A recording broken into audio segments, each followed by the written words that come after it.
Sí, usted ya lo ve ahí en pantalla, anunciar Rodrigo Cruz, médico infectólogo de la Universidad de Valparaíso, que nos acompañaría en esta edición de noticias de Quinta Visión Televisión. Doctor, un gusto. Sí, un gusto como siempre, feliz de estar nuevamente en el canal, tratando de aclarar algunos conceptos y ahí tratar de ayudar a la población también a que pueda entender algunos términos que son complejos. Y está además decirle que esta es su casa, porque usted así siente Quinta Visión como la suya. Así es que gracias una vez más, Sí, porque nos va a ayudar a despejar algunas dudas. Y claro, surge más preocupación, además del coronavirus, de las variantes, esta aparición de el hongo verde, que puede llegar a confundirse con el hongo negro. Leía hace poco que en Uruguay y en India hay casos de hongo negro, y ustedes registraron acá hongo verde. ¿Cuál es la diferencia y qué relación tiene directa o indirecta con el COVID-19? sí, lo que pasa para que la población toda pueda entender y así con palabras simples, los pacientes que están graves en la unidad de cuidado intensivo, que están en ventilación mecánica con un tubo orotraqueal para poder ventilarlo, es decir, para que puedan tener oxigenación en su pulmón y de ahí a la sangre. Además, se les administra medicamentos que pueden inmunosuprimirlo, es decir, bajar las defensas. Entre ellos, el uso de corticoides, que es lo que utilizamos en las distintas unidades de cuidado intensivo. Y eso facilita que estos pacientes puedan sobreinfectarse, es decir, tanto por bacterias como por hongos.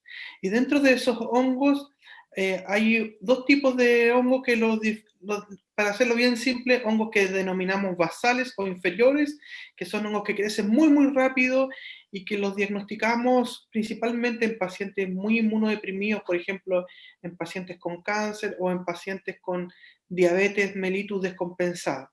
Y eso se llaman, la prensa lo denominó hongo negro para que la gente pudiese entender, porque en las colonias, cuando aislamos desde las muestras médicas y los sembramos en medios de cultivo, crecen rápidamente y se colorean rápidamente de color negro. Por eso lo denominó así la prensa. Y tienen un pronóstico bien ominoso si es que no se tratan oportunamente. Pero siempre ha existido. En Chile siempre hemos diagnosticado infecciones por este tipo de hongo, lo mismo que el hongo verde, que son de un género específico que se llama Aspergillus principalmente, y dentro de ese género, Aspergillus fumigatus es el más frecuente y que cuando lo aislamos en los medios de cultivo la colonia que crece toma un color verde, por eso lo denominó la prensa el hongo verde, para que la gente lo entendiera con mayor facilidad. También se da en pacientes que están con corticoides de ventilación mecánica. ¿Y cuál es la novedad de esto? Porque si estas infecciones siempre la hemos tenido. Usted me pregunta, ¿por qué es tan novedoso? Porque no lo habíamos diagnosticado en pacientes con COVID. Yeah. Y en este caso, pacientes que están en ventilación mecánica con corticoides, los hemos diagnosticado aquí en la región, pacientes con aspergilosis pulmonar, y también en Santiago un paciente con este hongo negro o hongo inferior que anteriormente se había diagnosticado o se habían reportado en Uruguay y también en India. Ahora, ¿esta situación agrava la condición de las personas? Por supuesto que sí, es otra infección más, que por lo tanto el pronóstico es más ominoso, es decir, se agrava el pronóstico, porque además hay que usar antifúngicos endovenosos, que algunos de ellos tienen bastantes efectos adversos o interacciones con otros medicamentos. Así que es un mensaje para todos los equipos de salud de la región y también de Chile, que tenemos que estar atentos. Los que trabajamos en unidades de cuidado intensivo siempre tenemos que estar atentos a esto.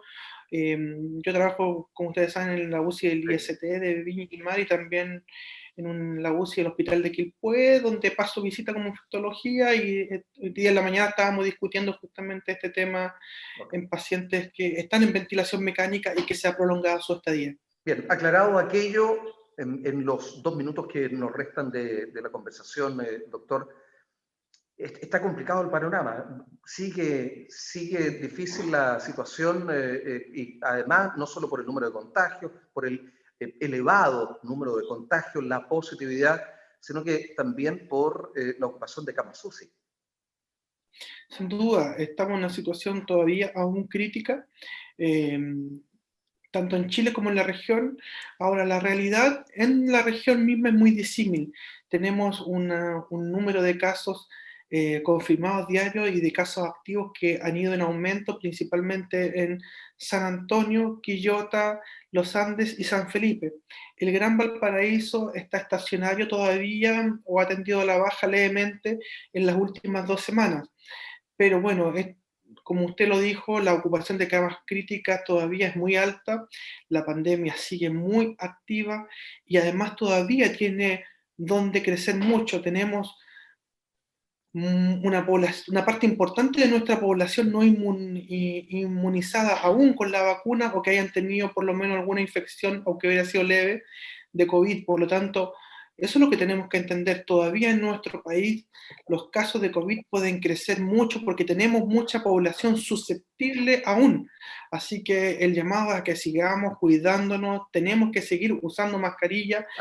Por ahí algunos países ya están sugiriendo el eventual retiro del uso de la mascarilla, pero no es nuestra realidad, para nada. Nosotros tenemos que seguir utilizando la mascarilla y todas las precauciones que tanto hemos conversado.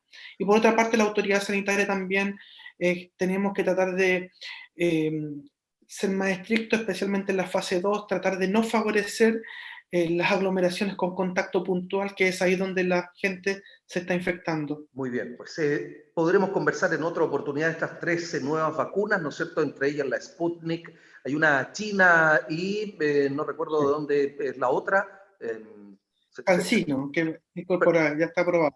Perfecto. La vacuna CanSino que tiene la ventaja de una dosis. Sí, muy bien, pues. Gracias por habernos aclarado todas estas dudas e inquietudes y nos reunimos en una próxima oportunidad. Gracias, Rodrigo. Encantado, muchas gracias por la invitación.